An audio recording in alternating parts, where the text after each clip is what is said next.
देवी जी बिहार से। महाराज जी, श्री रामचरितमानस के लंका कांड में जब हनुमान जी लंका में प्रवेश करते हैं तो लंकनी पर मुष्टि प्रहार करते हैं। फिर वो उन्होंने बोला, तात स्वर्ग अपवर्ग सुख रखिए तुला एक अंग, तूल न ताहि सकल मिली जो सुख लव सत्संग। महाराज जी, इसमें सत्संग का तात्पर्य क्या है? गोसा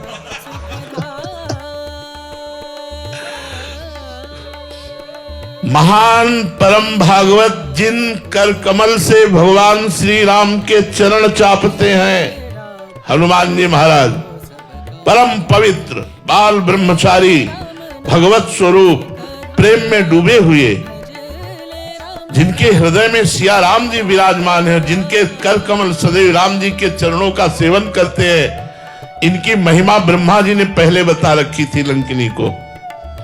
जब रावण ब्रह्म वर दीन्हा, चलत बिरंच कहा मोहि चीन्हा, बिकल हो सितै कप के मारे, तब जानस निश्चय संहारे। जब तू एक कप के प्रहार से मूर्छित होने लगे तो जान लेना महाभागवत हनुमान जी का साक्षात्कार हो गया और निश्चरों का विनाश निश्चित उसी दिन से शुरू हो जाएगा। तो लंकिनी ने कहा, तुम्हारे जैसे चोरों का आहार करना मेरा विषय है। कहां घुसा जा रहा चुपके से? बड़ी सूक्ष्म दृष्टि थी। यद्यपि अति लघु रूप धरे हो हनुमाना, पैठा नगर सुमिरी भगवाना। भगवान का सुमिरन करते बहुत छोटा रूप धारण किया था, मतलब मच्छर से भी छोटा, अति सूक्ष्म। पर लंकिनी भी कोई साधारण थोड़ी थी। जो ब्रह्मा जी से बात किए हुए, ब्रह्मा जी की बात तो परम पवित्र थी। उसने दृष्टि डाली, देखा ये तो हनुमान जी महाराज जा रहे। रुको, तो हनुमान जी को कौन रोक सकता है? जिसे भगवान राम के अमोघ बाण को कोई रोक नहीं सकता, ऐसे हनुमान जी को कोई नहीं रोक सकता। मुठिका मार महाकपनी, खून उगलती हुई गिर पड़ी। बोले, तात मोर अति पुण्य बहुता। एक घूसा पड़ा, बोले, तात मोर अति पुण्य बहुता। मेरा बहुत पुण्य हुआ जो आपने मुझे छू लिया, आपने छू लिया। जिन कर कमल से राम जी के चरण चापते, आज उन्हीं कर कमल का मुझ राक्षसी को स्पर्श प्राप्त हुआ। जिनके हृदय में सिया राम विराजमान है, वो मेरे सामने है। तात मोर अति पुण्य बहुता, देखे नयन राम कर दूता। आज मैंने भगवान के दास को देखा, ये बात है। वहां संग जो है वो हनुमान जी का दर्शन और हनुमान जी का स्पर्श उसको प्राप्त हो रहा है। इस बात का उसको सुख मिल रहा है। पंकज कुमार जी कुरुक्षेत्र से। राधा वल्लभ श्री हरिवंश महाराज जी, आपके चरणों में दंडवत प्रणाम। गुरुदेव भगवान, आपके श्रीमुख से एकांतिक में कई बार सुना है कि भगवत प्राप्ति के मार्ग पर चलने हैं तो अपने आप को मरा हुआ मान लो। गुरुदेव, अपने आप को मरा हुआ कैसे माने महाराज जी? इसका तात्पर्य महाराज जी। अहम शून्य जीवन ही अध्यात्म की ऊंचाई को प्राप्त करता है।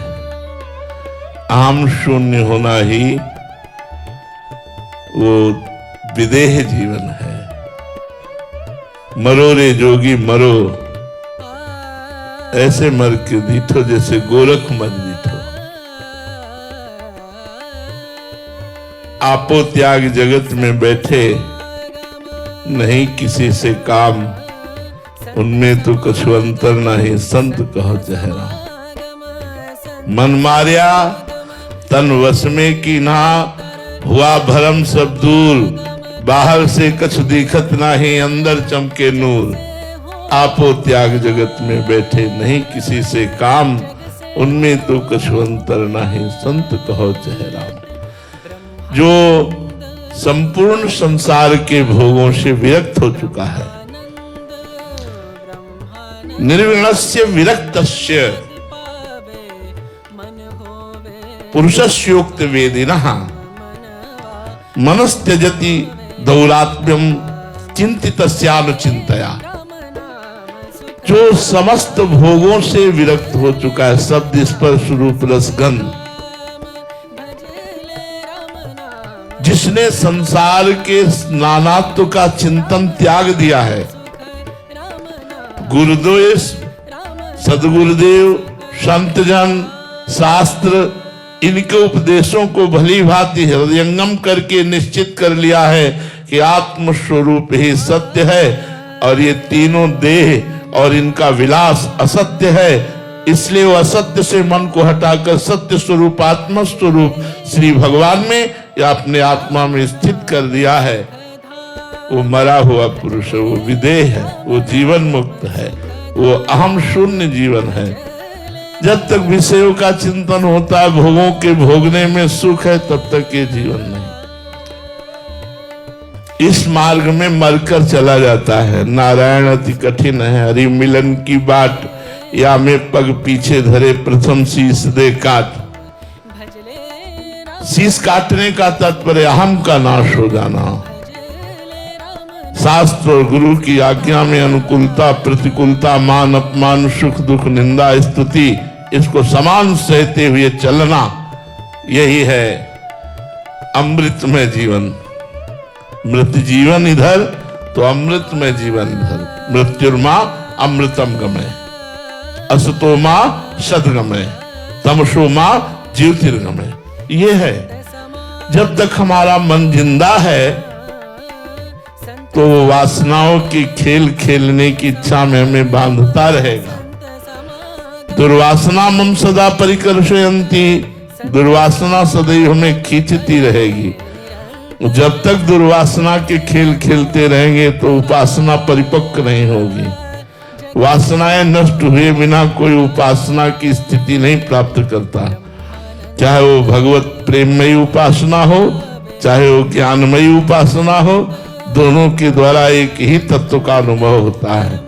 इसलिए मरने का तात्पर्य है संकल्प रहित मन, भगवत चिंतन परायण चित्त। भगवत चरणारविंद में ही सुख है, आत्म सुख ही सत्य है, ये निश्चय। और अहंकार का शुद्ध मय में या भगवान के चरणों में समर्पित हो जाना, यही तात्पर्य है। शिवम जी नोएडा से। राधे राधे महाराज जी। महाराज जी, बहुत संतों की वाणी से और अष्टावक्र गीता जी में साक्षी भाव या दृष्टा भाव होने की स्थिति के बारे में सुना है। महाराज जी, क्या ये स्थिति भक्ति मार्ग में भी आती है या फिर सिर्फ ध्यान या ज्ञान मार्ग या अष्टांग योग में ही? भक्ति मार्ग में कर्म समर्पण करते हुए भगवान मेरे हृदय में बैठकर बुलवा रहे हैं, भगवान मेरी भुजाओं में बैठकर कर्म करवा रहे हैं, मेरे भगवान ही सब कुछ कर रहे हैं। भक्ति हर समय देखता है कि ये तो शरीर यंत्र मात्र है, भगवान करा रहे हैं। उमा दारू जोशित की नाई, सबहि नचावत राम गोसाई, वो अनुभव कर रहा है। ज्ञानी शरीर की जितनी चेष्टाएं हैं वो त्रिगुणमयी माया के द्वारा हो रही। गुणानुगुण वर्तन्ते मनुष्या पार्थ सर्वशा। वो अपने को दृष्टा देखता है।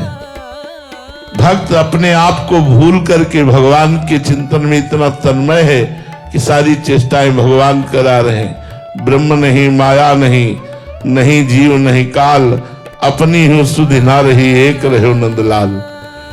भगवत चिंतन में इतना डूबा हुआ है कि संकल्प विकल्प रहित तो होकर के कर्म हो रहे हैं। कर्म होते हुए भी वो भगवत समर्पण युक्त है, इसलिए अहम शून्य जीवन है। तभी उसके हृदय में प्रेमानंद का अनुभव होता है और वो समस्त वासनाओं से मुक्त होकर, आवागमन से मुक्त होकर भगवान की रूप माधुरी, लीला माधुरी, गुण माधुरी में डूबा होता है। और शरीर की चेष्टाएं यथावत होती हैं वो भगवान की प्रेरणा से।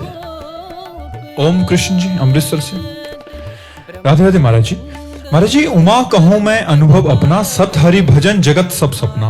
और जड़ चेतन जग जीव जत सकल राम में जाने, बंधु सबके पद कमल सदा जोरी जुग पानी। महाराज जी, एक नए साधु को इन दोनों भावों में से कौन सा भाव लेकर चलना चाहिए अपने जीवन में? दोनों।